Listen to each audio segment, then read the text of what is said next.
This is the part of the show that you never enjoy is, we just sat here and talked about all the fun things that are happening and we're exciting and looking forward to, great resources, great opportunities, and of course you got to bring up the realities and the world in which we live. And this weekend, of course, we wake up to the news of another mass shooting in America. This time was a small city about 30-40 miles outside of San Antonio. A gunman walks into a church and kills 26 people, one of which was a 14-year-old girl who was the pastor's daughter, and then the gunman was killed as well. And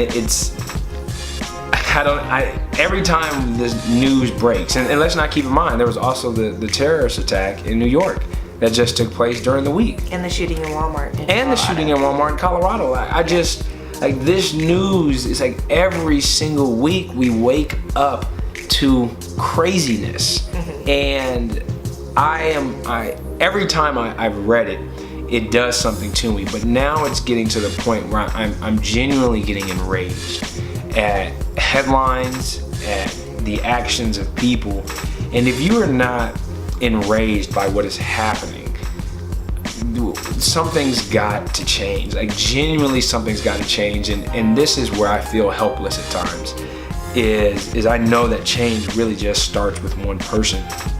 But when you look and see what's happening, and we have elected leaders who can make laws that can change or possibly change or assist with what's happening, and they just sit on their hands and they have these conversations, it's at what point?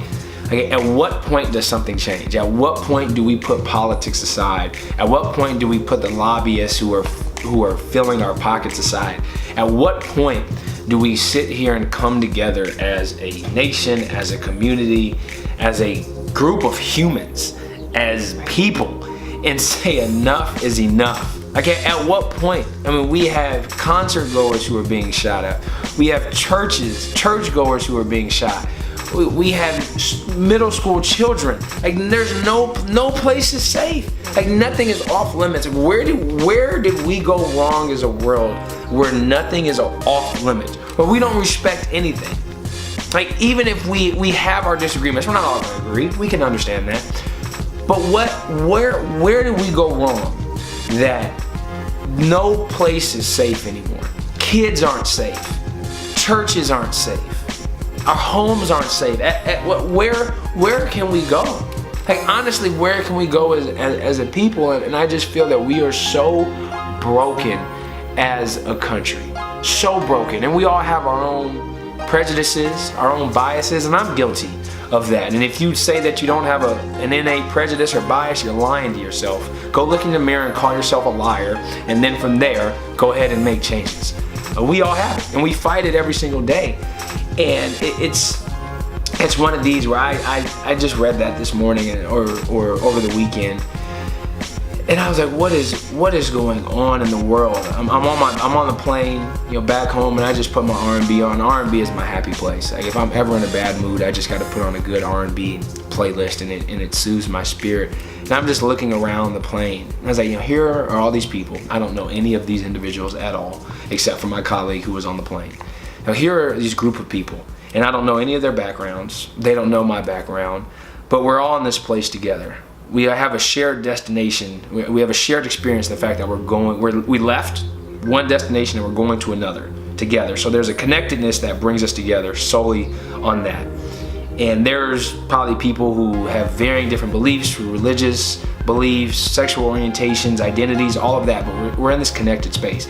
So I'm just looking around, and I was like, here everyone is sitting harmoniously, quiet, with their headphones on.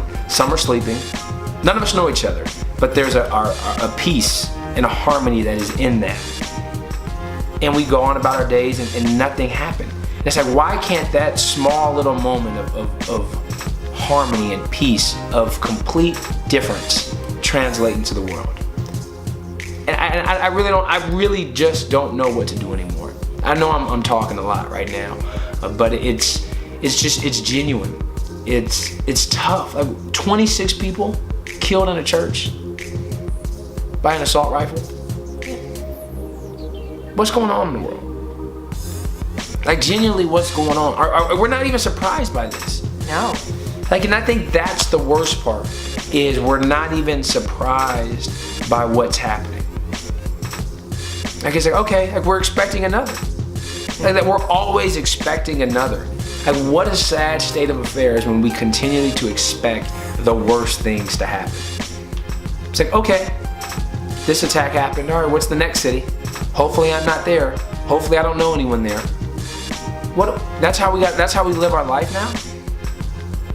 It's interesting you say that, because I think that's exactly what my thought process is. It's like, hopefully the next time no one I know is present, I won't be present. And you have to mentally prepare that if you're ever in that situation, what's your escape plan? How do you that's something we've talked about. For sure. If we're somewhere and we're not together, what do you do?